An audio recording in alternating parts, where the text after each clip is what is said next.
New York City, the city that never sleeps. A sprawling metropolis of concrete, steel, and 8 million souls, all pulsating with an electric heartbeat.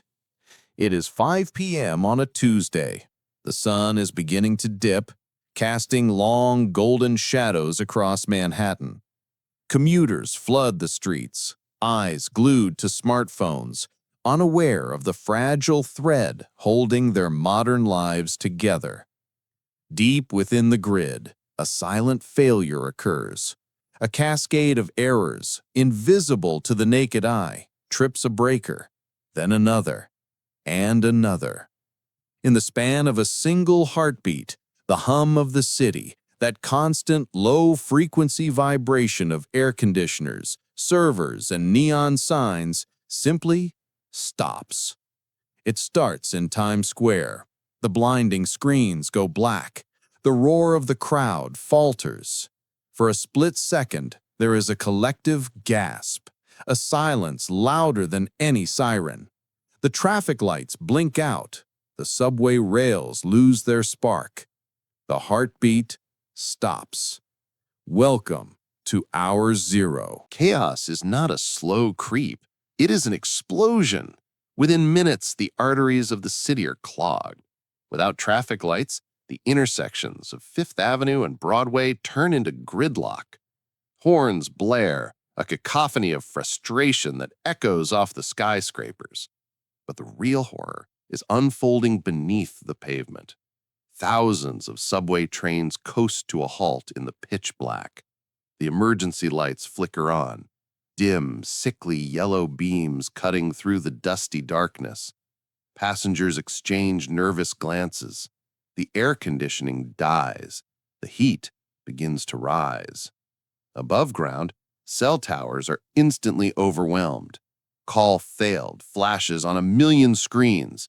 People raise their phones to the sky, searching for a signal that isn't there. The realization hits slowly, then all at once. We are stuck. The invisible web connecting us has snapped. We are alone in the crowd. As the sun sets, the vertical city becomes a trap. New York is defined by its height, but without power, elevators are nothing more than steel cages hanging in the dark shafts. In high-rises across the boroughs, thousands are stranded between floors. A mother clutches her child in a glass box on the 40th floor of a midtown office. A delivery man is stuck in the dark of a residential block in Queens. Panic begins to set in. Not a roar, but a whimper. The air gets stale. Outside, the wail of sirens begins. Fire trucks and ambulances fight through the paralyzed traffic, their red lights spinning against the darkening buildings. But they cannot be everywhere. The elevators don't open. The doors remain sealed.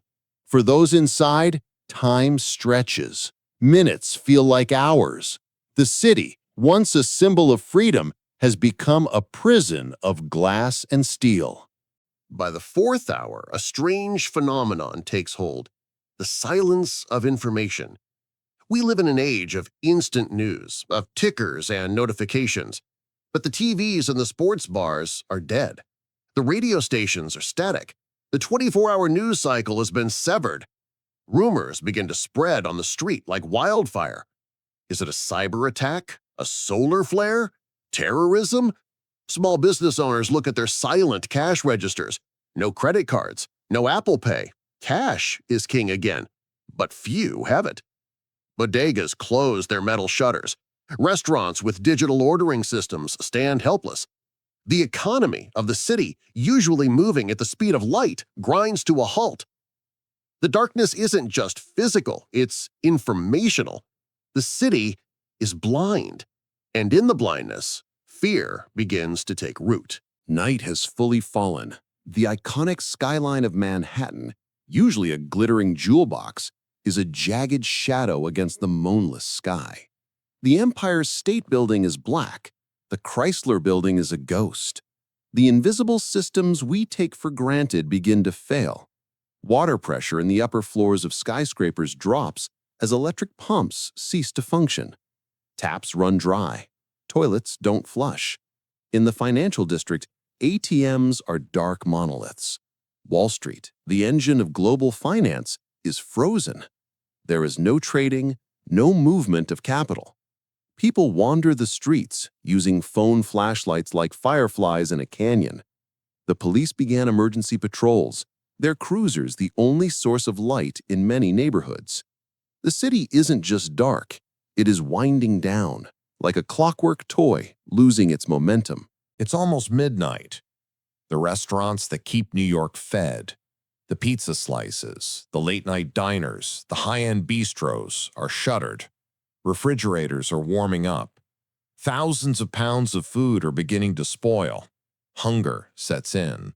Delivery apps are useless. If you didn't have cash, you don't eat. In apartments, people eat cold leftovers by candlelight. The romance of a candlelit dinner is replaced by the anxiety of rationing. On the streets, the homeless and the stranded commuters huddle together. The breakdown of the food supply chain is instant. There are no trucks unloading, no bodegas making sandwiches. The city's stomach is empty. The realization hits. We are completely dependent on a grid we cannot see to feed bodies we cannot sustain on our own. 12 hours in. This is where the emergency becomes a tragedy. In the city's hospitals, the backup generators have kicked in, but they are designed for life support, not comfort. The hallways are dim. Non-critical machines are powered down. Nurses work by flashlight. Ventilators hum on reserved power. But fuel is finite. In the infant care unit, parents watch the monitors with bated breath. For the elderly in high-rise apartments, dependent on oxygen machines that plug into the wall, the battery backups are draining. 12 hours is the limit for many portable tanks. The darkness is no longer an inconvenience. It is a predator. The ambulance sirens are constant now, a wailing soundtrack to a city fighting for its life. The fragility of our existence is laid bare in the blinking red light of a dying battery. JFK, LaGuardia, Newark, the gateways to the world are paralyzed. Thousands of travelers are stranded in terminals that are slowly heating up. No flights in, no flights out. The runways are dark strips of asphalt. New York is an island. Manhattan, specifically. Bridges and tunnels are open, but without signals. They are treacherous bottlenecks. The city is effectively cut off. The ferries run on diesel, but the docks are dark. The psychological effect of isolation takes over. We are trapped on an island with millions of strangers. The darkness breeds unease. Shadows seem longer. The trust that holds a society together begins to fray at the edges. In the deep night, the silence of the airports is a stark reminder. We are grounded. 3 a.m. The witching hour. The city has never been this dark. The security systems, cameras, alarms, electronic locks are dead. The brave or the desperate venture out. Looting is sporadic but terrifying. The sound of breaking glass shatters the silence in Soho. Fear is the dominant emotion now. People barricade their doors. Neighbors check on neighbors, not out of politeness but out of survival instinct. The darkness hides everything. The police are stretched too thin to patrol every alley. It is a primitive state. The modern veneer has been stripped away, leaving only the primal need for safety. In the total absence of light, the human imagination fills in the blanks with monsters. The wait for the sun feels eternal. At 6 a.m., the sky begins to lighten. A gray dawn breaks over the East River. The sun doesn't need electricity to rise. As the light hits the brick and glass, the fear of the night recedes. 24 hours. The power flickers. A street lamp buzzes. Then a cheer erupts from a building. Then another.